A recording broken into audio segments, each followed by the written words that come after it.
So this is the second video covering thermodynamics, and I have a few questions to go over, like this one.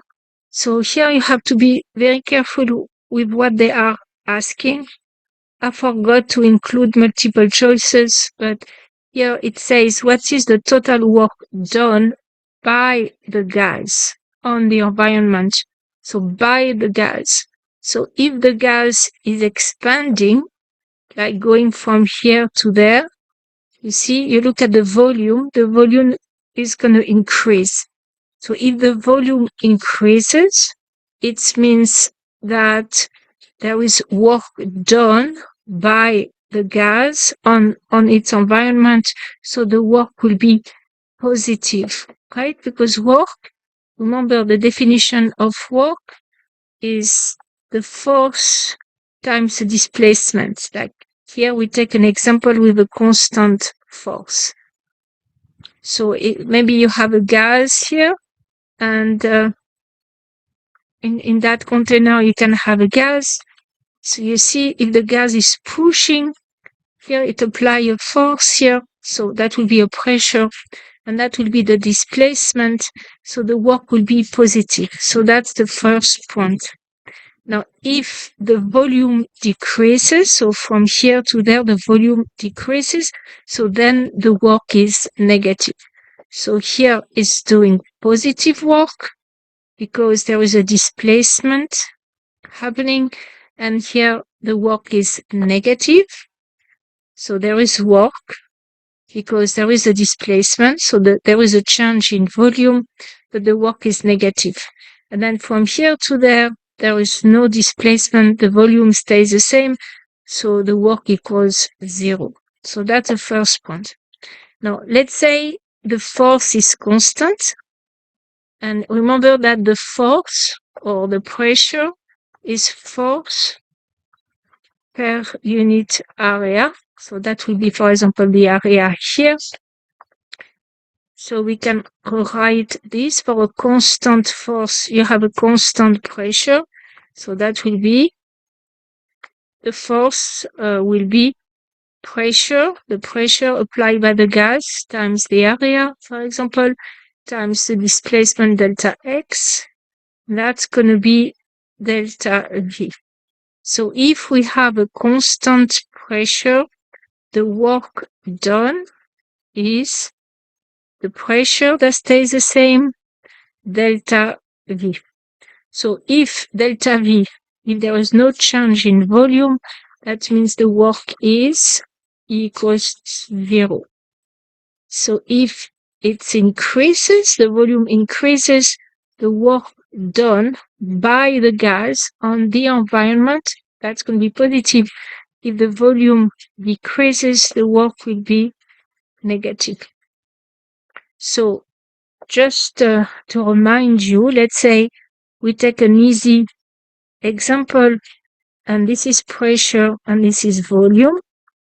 And you go from point A here to point B, so what you can see is that the work done, okay, will be P delta V, which is just this area here.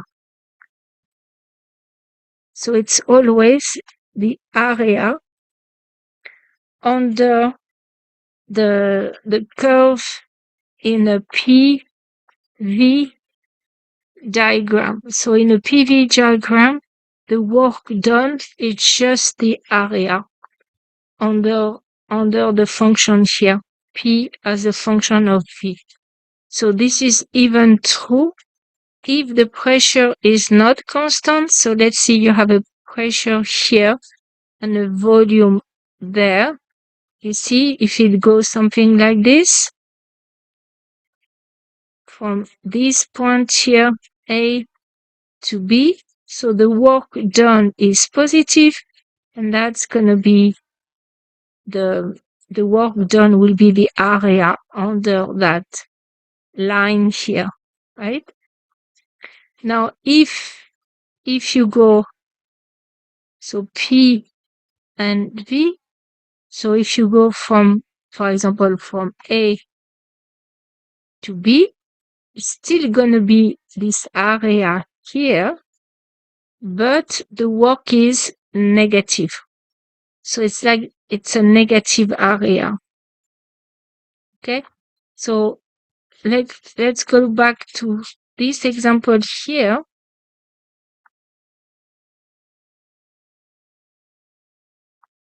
So what is the total amount of work done by the gas on the environment from this point here to that point there?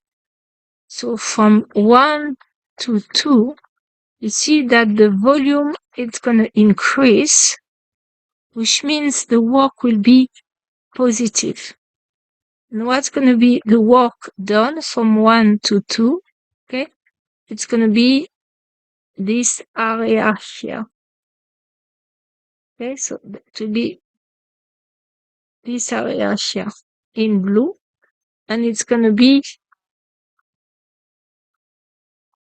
in red, and the area will be positive. And then I go from 2 to 3. So this is 3 here, so I go from 2 to 3. So the area or the work done from 2 to 3, okay, it's still going to be this area here. Okay, but the area, it's going to be negative. Okay, so I have a positive area or work is positive. Here the work is negative. And then the work done from 3 to 1, you see there is no area because there is no change in volume. So the work equals 0. So conclusion, if you want to find the work done, and that will be always the same for a cycle here in a PV diagram, the work done will be the area of that shape here, which is a triangle. So the work done, and it will be positive because the red part is larger than the blue part. So the work done, okay, by the gas on the environment, it's going to be this area here, which is 1/2 the base, which is 1, 2, 3, 4, 5. So 5 times Pascal is okay. So the height 1, 2, 3, which is 7.5. That will be joule. So it's going to be releasing energy to the environment. Okay. Energy is lost by the gas. So that will be the answer. So you have to be careful that when the volume decreases, the work is negative. When the volume increases, the work is positive. So that's for this problem here. And it could be a problem for chemistry as well. Okay, so let's go to the next one. So it's a typical one as well. So they are trying to melt gold. Okay, but the melting point is 1064 degrees Celsius and you are at 25 degrees Celsius. So you can pause the video first. So first, you need to increase the temperature from 25 degrees Celsius to 1064 degrees Celsius. And for that, you need some energy. So specific heat says that you need 126 joule per kilogram of gold to increase its temperature by 1 degree Kelvin. And you have K, which is temperature in Celsius plus 273.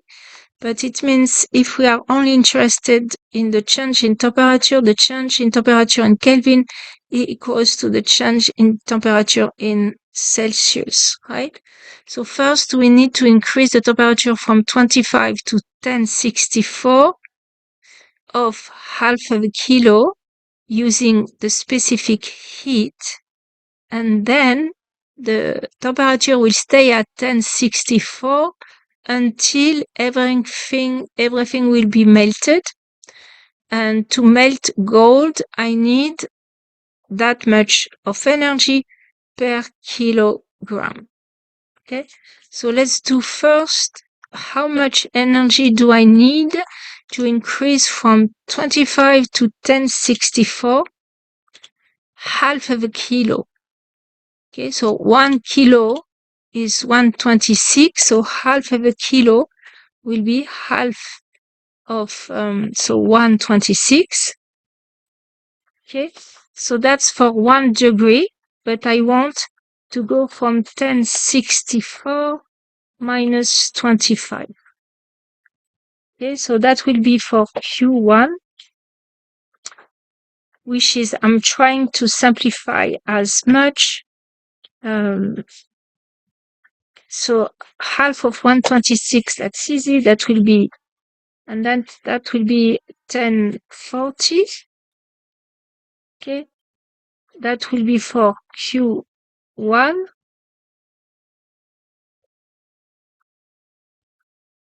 And then you see that the answers here is in kilojoule. So you can simplify here. That will be about 1,000. So that will be about 63K, because remember, you cannot have a calculator, so you try to simplify. It will be about, and then Q2, you need to melt those 0.5 kilo, 0.5 kilo. So you have 1 kilo is this, so it will be half. So 6.37 times 10 to the 4. And I want kilo here, so I want 10 to the 3. So half of 6 is about 3, right? So it's going to be about 30K joules. So it's about, if I simplify, it's about K joule. I'm looking for the answer as close as possible, and that will be answer D, because there is no calculator. So the multiple choices, the answer here will be enough apart that you can try to estimate. Okay, so let's go to the next one.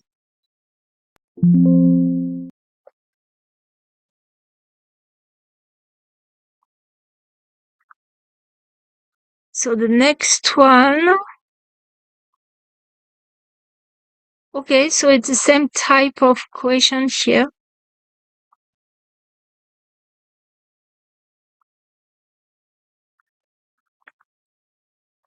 So you have a mass of 3 kilograms,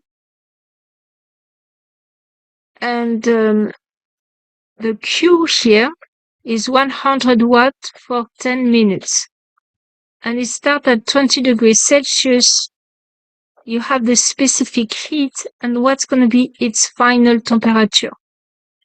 Okay, so how much energy will it get through radiation?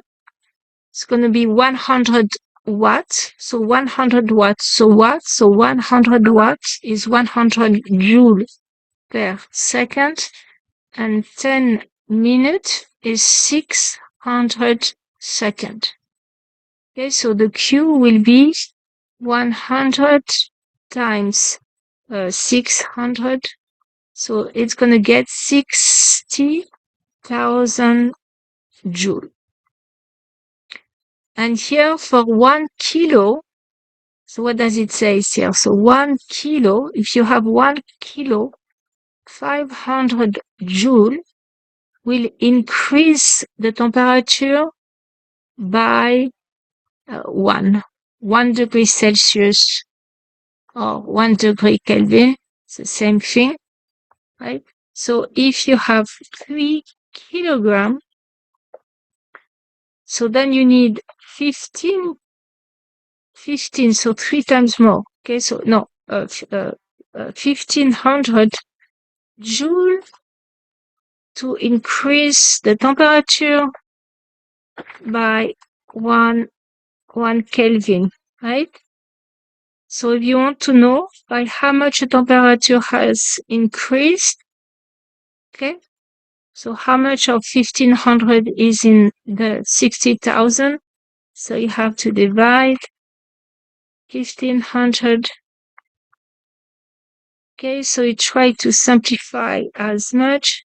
So it's going to be 600 divided by 15, which is 3 times 5. So it goes 2 times, and then it goes 2 times. So that's going to be 40 degrees Celsius. So increase in temperature will be 40 degrees Celsius, but you start with 20. So it means the final temperature will be 20 plus 40, which is 60.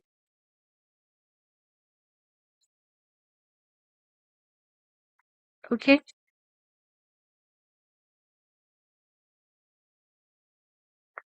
So let's look at the next one.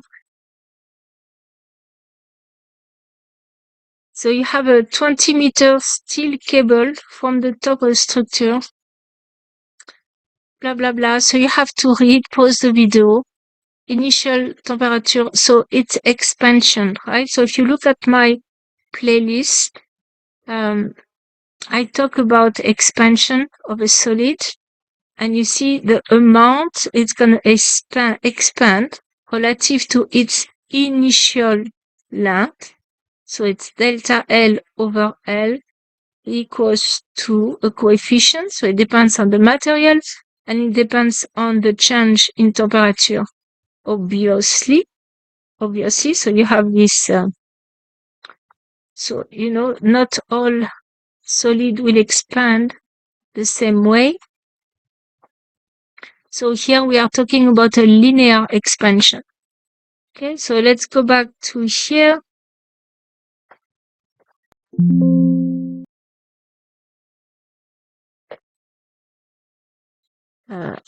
Here.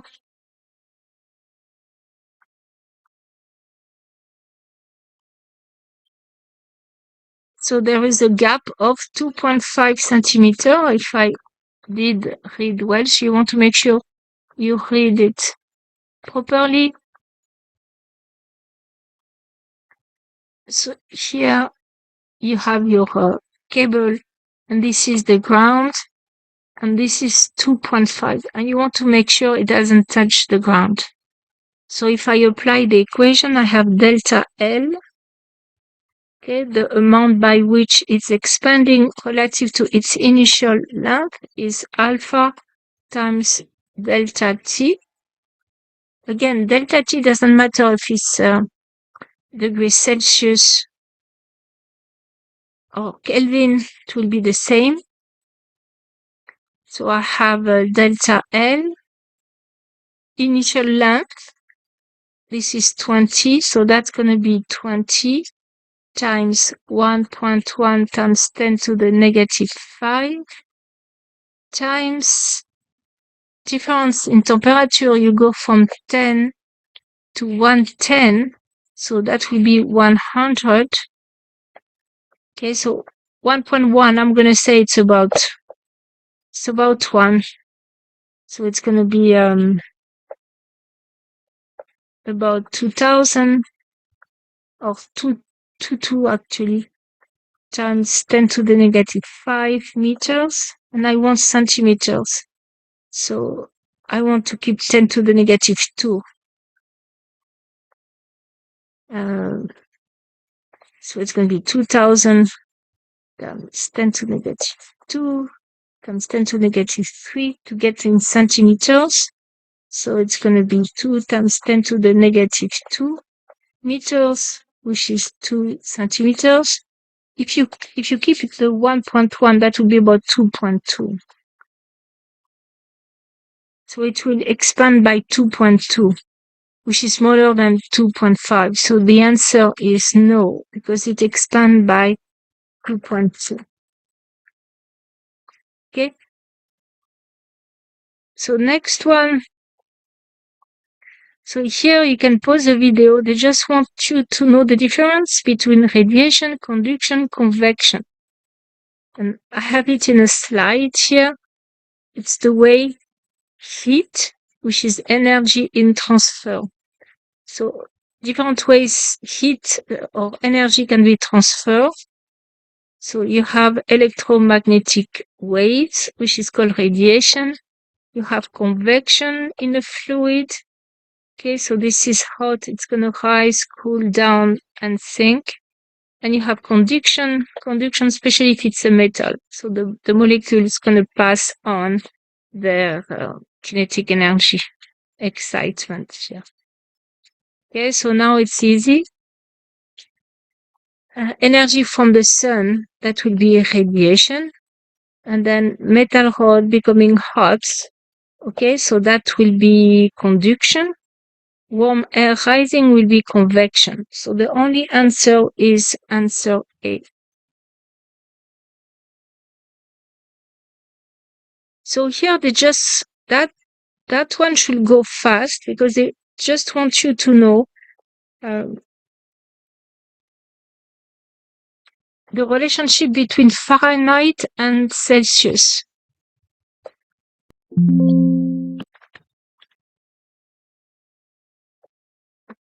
So every minute, you're going to increase by 1 degree Celsius.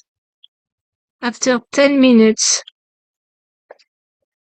it's going to increase by 10 degrees Celsius. And they want to know by how much the temperature has increased in Fahrenheit. And you know that Fahrenheit is about 1.8 Celsius plus 32. Okay, so if you do Fahrenheit and Celsius here, you see that 0 degrees Celsius, that the y-intercept is going to be 32 Fahrenheit, and you're going to have a straight line. The slope is about 2. So for each step of 1 here, you're going to go up by about 2 or 1.8. Okay?